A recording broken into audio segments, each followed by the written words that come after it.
Why did Mandela go to prison? Have you ever stopped to think about what happens when hope refuses to die? When one man, even imprisoned, manages to move an entire nation through the sheer force of his convictions? The story you are about to hear is not just about Nelson Mandela. It's about what happens when human dignity is pushed to the limit and still chooses justice. Mandela wasn't born a hero. He became a symbol of resistance because he stood up against a brutal and merciless system that labeled people as inferior just because of their skin color. He fought, he was hunted, he was imprisoned, and even locked away in a cold, narrow cell for 27 long years. He refused to hate. In this video, we're going beyond a simple biography. We'll explore the reasons behind his arrest, the choices he made, the sacrifices he endured, and the legacy he left for the world. A story that must be remembered, and who knows, may just change the way you see your own life. Nelson Rolihlahla Mandela was born in 1918 in the small village of Mveso, in the heart of the Bembu people, part of the Xhosa Nation. Grew up surrounded by tribal traditions, but also aware of a distant white-controlled world that ruled, dominated, and exploited. At a young age, he lost his father and was raised by a tribal regent, who sent him to the best schools a black boy could attend at that time, which were still segregated and inferior. It was in those classrooms, amidst textbooks and debates, that Mandela developed a deep sense of justice. He witnessed firsthand the vast gap between white privilege and black suffering, especially after the Apartheid regime was officially enacted in 1948. By then, Mandela was already an emerging lawyer. Apartheid means separateness in Afrikaans, and it became the law of the land.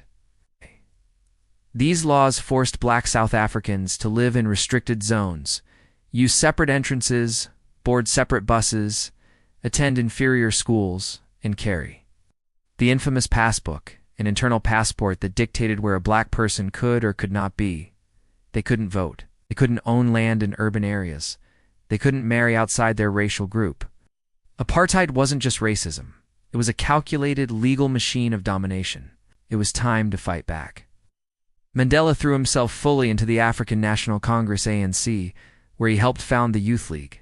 At first, he believed in peaceful resistance, organizing protests, boycotts, and strikes. That day broke something inside Mandela. He realized that peaceful protest alone would never shake the regime. The time had come for a new kind of resistance. And so, the armed wing of the ANC was born. Umkhonto we sizzled, the spear of the nation. Mandela did not want a civil war. The idea behind Umkhonto we Sizwe was not terrorism, but strategic sabotage. They targeted government buildings, empty police stations, and power lines, always avoiding loss of life. Their goal was to weaken the system and make the world take notice. But the government labeled them terrorists. Mandela became the most wanted man in South Africa. For months he went underground, traveling in secret, gathering support. Then, in 1962, he was arrested. Officially, the charges were illegal travel and inciting strikes, but that was just the beginning. In 1963, police raided a farm in Rivonia and uncovered documents linking Mandela and others to the sabotage operations. He was brought to trial, accused of plotting to overthrow the state. He could have denied everything, could have begged for mercy. God. He stood in court and delivered a speech that changed history. I have fought against white domination, and I have fought against black domination. I have cherished the ideal of a democratic and free society. It is an ideal which I hope to live for. But if need be, it is an ideal for which I am prepared to die. The verdict was harsh. Life imprisonment. They wouldn't kill him. They would try to silence him. Mandela was sent to Robben Island, where he would spend 18 years before being transferred to other prisons. His cell was tiny, cold, with no heating, and only a thin mat to sleep on. He was forced to work long hours crushing rocks in the sun, fed meager rations, and allowed just one visit per year. But he never broke. He read, he meditated, he educated other prisoners, and kept the fire of resistance alive. Outside, the world began to speak his name louder and louder.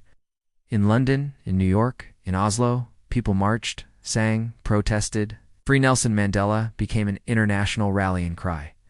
His prison cell had become a pulpit. By the 1980s, the international community was no longer looking the other way.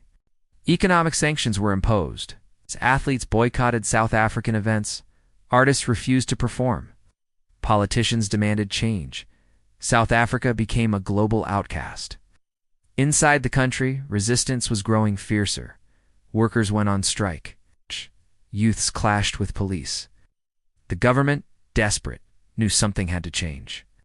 On February 11, 1990, Nelson Mandela walked free. Holding hands with his wife Winnie, he moved slowly but firmly through the gates. After 27 years behind bars, he was 71 years old. The world held its breath. But what came next shocked even his opponents. Instead of calling for revenge, Mandela called for reconciliation, began working with de Klerk to dismantle apartheid, create a new democratic constitution, and guide the country toward its first free elections. He knew that the future could not be built on bitterness. It had to be built on unity. In 1994, Mandela was elected the first black president of South Africa. The lines to vote stretched for miles. Elders who had never been allowed to cast a vote stood proudly, tears in their eyes. Perpetrators could confess. It wasn't about forgetting. It was about healing. Mandela traveled the country. He listened. He forgave. And in doing so, he became not just the leader of a nation, but the father of a new moral compass for the world. Mandela stepped down from the presidency in 1999, but never from the fight for human dignity. He became a global ambassador for peace, education, and justice. He received more than 250 honors, including the Nobel Peace Prize. His birthday, July 18th, became Mandela Day, a global call to service. Yet even with all the accolades, Mandela remained humble. When asked about his journey, he would say, "I'm not a saint, unless you think of a saint as a sinner who keeps on trying." That's why his story matters, because it's not about perfection, it's about perseverance. It's not about vengeance, it's about transformation. And in a world still filled with division and pain, Mandela's life remains a light that refuses to go out. Now the question that must be asked, what would you do in his place? Mandela did more than survive. He taught us that true freedom begins the moment we choose not to hate. If this story touched your heart, don't let it fade into silence. Like this video, share it with someone who needs hope, and subscribe to our channel for more stories that remind us what we're capable of when we choose courage over fear. Because in the end, Mandela's struggle was never just about South Africa. It was about humanity. And now it's our turn to carry the torch.